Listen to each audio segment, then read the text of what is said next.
Olá, tudo bem? Eu sou a professora Patrícia Viana, sou professora de literatura e o tema da nossa aula é literatura contemporânea, tá certo? Afinal, gente, até 1960 a gente tinha uma divisão, né, mais ou menos. Modernismo primeira fase, segunda fase, terceira fase. Mais posterior a isso, o que é que aconteceu? A gente passou a fazer toda a literatura, né, a partir daquele momento, como literatura contemporânea. Então, as produzidas entre 70 e 80 foram consideradas, até os dias atuais, consideradas literaturas contemporâneas. Por exemplo, se você está fazendo um romance, você é um escritor, a sua literatura ela é encaixada dentro do contexto da literatura contemporânea. Mas vamos lá. Quais são as características dessa literatura contemporânea? A gente tem lá em 45 a pesquisa da linguagem, depois a gente tem uma literatura de caráter mais engajado na contemporaneidade. Isso não vai se perder, mas a gente vai ter uma literatura baseada na metalinguagem, ou seja, onde um texto pode explicar o próprio texto, ou seja, é a metalinguística aí sendo evidenciada. O experimentalismo formal, que já começa em 45, que é a geração da pesquisa da linguagem. Então a gente já tem experimentalismo, principalmente na poesia, por exemplo, que a gente tem o concretismo, né? A gente tem o movimento da tropicália, enfim. O engajamento social e a mistura de tendências estéticas. Afinal de contas, como eu falei para vocês, a partir de 45 a gente já tinha uma geração de pesquisa, pesquisar o que estava acontecendo e produzir, ok? A literatura contemporânea, ela acaba proporcionando novas formas de a gente compreender o mundo. A partir de agora, a gente tem também artistas que vão analisar dentro dos seus contextos, sejam eles prosa e poesia, o mundo, e vão refletir isso nos seus textos. Vamos falar um pouquinho da poesia contemporânea, né? O que seria essa poesia contemporânea, depois a gente fala da prosa, tá certo? Eu trouxe aqui uma citação do Giorgio Agamben, que ele diz o seguinte, ele é um teórico e crítico literário. Ele diz o seguinte, ó, o poeta contemporâneo é aquele sujeito capaz de olhar para o que há de obscuro no tempo em que vive, isto é, aquilo que não é dito e que está camuflado. Ou seja, o poeta contemporâneo, se você é um poeta contemporâneo, você é capaz de observar o que está ali lá no fundo, intrínseco, né? No mais obscuro do seu cerne. E você coloca isso na poesia. Quais são os temas dessa poesia contemporânea? São temas variados, afinal de contas a gente está aqui na contemporaneidade, então pode se falar de tudo um pouco, tá certo? Mas o mais importante é a questão da linguagem, né? De como tratar a linguagem e esses fenômenos da metalinguagem, ok? Então vamos lá, quais são as características da poesia? Lembre-se, pessoal, que a gente teve uma virada de chave na poesia lá em 22. E essas características de 22 até agora, até os dias atuais, elas permanecem também. Como dentre elas a gente tem o verso livre. O que é o verso livre? É uma poesia que não tem rima. Diferente da poesia parnasiana, da poesia simbolista, da poesia romântica, em que a rima de alguma forma era preponderante, aqui a gente já não tem mais. A gente tem também a maleabilidade entre os limites da prosa e da poesia. Como é assim? Esse limite que há entre prosa e poesia, ele é maleável. Não é à toa que a gente tem a prosa poética, ou seja, textos em prosa com características de poesia. A gente tem a poesia com temas prosaicos, temas do cotidiano. A gente vai já falar de um autor aqui, que é o Mário Quintana, e que ele tem esses valores, né, essa ideia do prosaico, essa característica de usar o prosaico na literatura é desde a Semana de Arte Moderna, tá certo? Combinação expressiva do que se determina como linguagem erudita e popular, né, linguagens populares, a combinação do eruditismo, dessa linguagem mais rebuscada com a linguagem popular, que também já vem lá da Semana de Arte Moderna, temas variados, como eu já venho repetindo, né, a metalinguagem e esse prosaico, essas cenas do cotidiano, tá certo? E aí, o exemplo de poesia contemporânea que a gente tem é Mário Quintana, o poeta das coisas simples. O Mário Quintana retratava na sua poesia o cotidiano, as coisas mais simples da vida. O poeta das coisas pequenas que nasceu lá no Rio Grande do Sul em 1906 e faleceu em 1994. Gente, o Mário Quintana nunca teve uma casa própria, ele vivia em hotéis e não se importava se eram hotéis de luxo, hotéis mais simples, todos eles ele formava a sua casa, tá certo? Enfim, é um poeta que viveu, né, e não se prendeu, não criou raízes em um espaço apenas, tá certo? Bom, ele começou a escrever já com a idade avançada, ele é considerado um romântico tardio, né, pela crítica literária, e ele vai resgatar alguns conceitos, né, de amor, né, mas com uma roupagem moderna, afinal de contas ele é um poeta contemporâneo. Os temas mais comuns da poesia do Mário Quintana são a memória, o memorialismo, tá certo? A memória da infância, a passagem do tempo, o processo do devir, né, da vida, tudo isso a gente encontra na poesia do Mário Quintana. A primeira obra publicada por ele foi A Rua dos Cataventos, em 1940. E agora a gente vai falar da prosa brasileira contemporânea. Se você é prosador, presta atenção aqui. Lembrar que prosa contemporânea ela vai de 70 até os nossos dias, ok?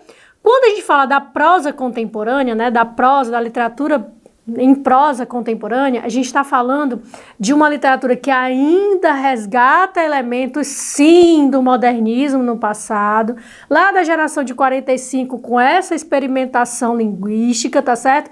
E traz o contexto da metalinguagem também. Essa literatura em prosa é uma literatura também que vai versar sobre o cotidiano, é uma literatura que tem até aspectos do engajamento social, temáticas sociais também recorrentes, tá certo? Então a gente ainda tem processos experimentais que vão acontecendo e que se verifica desde aí a modernidade, desde o início da modernidade.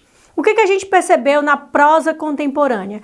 Há o destaque para alguns gêneros textuais, tá certo? Dentre eles o conto, a crônica e o romance, ok? Conto, crônica e romance. Você conhece todos os três gêneros.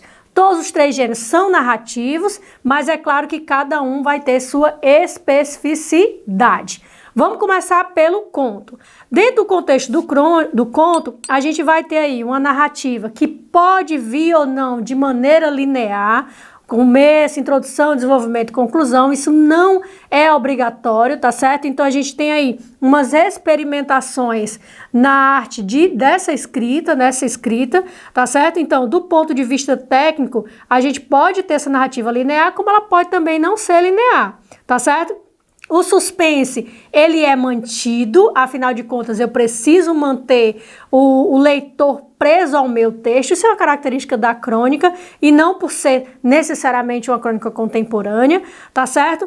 A narrativa, o espaço, geralmente ela tem uma perspectiva de um lugar mais simples, mais fotográfica, a escrita mais fotográfica, tá certo? E algumas sugestões e etc.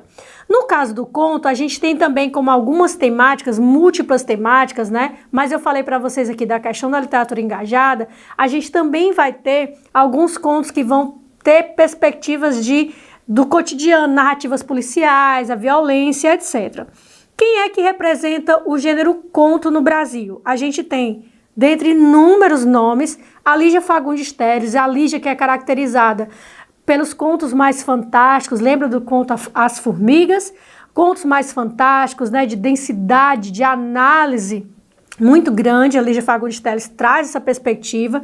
O Osman Lins, o Murilo Rubião também que traz essa perspectiva do realismo mais fantástico nos seus textos, tá certo? E tem até textos dele que tem uma perspectiva que ele traz um pouquinho das narrativas infantis, mas o texto dele não é infantil, não é para criançada. O Moacir Scliar, o Otto Lara Rezende e o Dalto Trevisan. O Dalto Trevisan que é conhecido, né, pela alcunha de O Vampiro de Curitiba. Todos eles são autores, né, da literatura contemporânea, mais precisamente do conto contemporâneo. A gente também tem a crônica, lembre-se, gente, que a crônica também é um texto narrativo, né? Ela faz parte da tipologia narrativa, mas a crônica, diferentemente do conto, ela é mais rápida, ela é um lance do cotidiano que me chamou a atenção e eu resolvi conversar sobre ela, tá certo? Escrever sobre ela. Então, a crônica contemporânea, como ela vai, assim como sempre, né, ela vai ser veiculada em jornais, então vai ser um assunto específico do cotidiano que está acontecendo e eu resolvi comentar sobre ele. Quais são os cronistas mais conhecidos? A gente tem o Fernando Sabino, tá certo? O Luiz Fernando Veríssimo, o Milor Fernandes, o Moacir Scliar e o Carlos Heitor Coni. O Carlos Heitor Coni, por exemplo, tem textos, né, relacionados parecidos com textos policiais, e ele vai versar, ele vai escrever em forma de crônica. O romance também é um gênero narrativo, tá certo? E os romances contemporâneos, né, dentro da contemporaneidade, seguiram as direções mais tradicionais do gênero ficção, tá certo? Então são romances de caráter um pouco mais realistas, tá certo? E alguns deles têm algumas vertentes intimistas.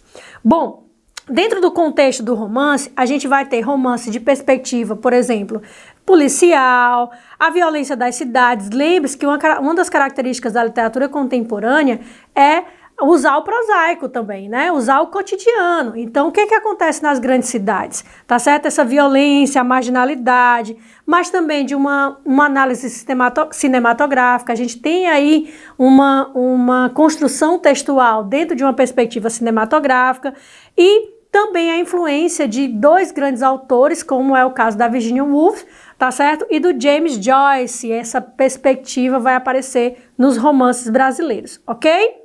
Como a gente está falando de prosa na literatura contemporânea, claro que a gente não pode deixar de falar do Luiz Fernando Veríssimo. O Luiz Fernando Veríssimo, ele nasceu em Porto Alegre, no Rio Grande do Sul, é filho do Érico Veríssimo, mas ele trilhou o próprio caminho, tá certo? Ele não seguiu tanto os passos do pai. Ele inicia no jornalismo e ele passou por todas as perspectivas que a gente tem dentro da profissão de jornalista, foi redator, enfim. Mas ele é conhecido dentro da literatura contemporânea como um grande produtor de crônicas, tá certo? Então, ele é conhecido por essa produção. O que a gente vai encontrar nas crônicas do Luiz Fernando Veríssimo? Humor, mas um humor leve, engraçado, tá certo? Que é para o divertimento mesmo. A perspectiva dele não é fazer um humor tensionado ou um texto em que, de alguma forma, predomine a tensão. É despretensioso, é leve, é engraçado, tá certo? Mas, ao mesmo tempo, esse mesmo humor, por ser humor, ele leva o questionamento. Ou seja, questionamento do contexto social vigente. Ou seja, o texto do Luiz Fernando Veríssimo também faz a gente pensar e analisar a sociedade como ela é. Espero que você tenha compreendido. Excelentes estudos e até a próxima.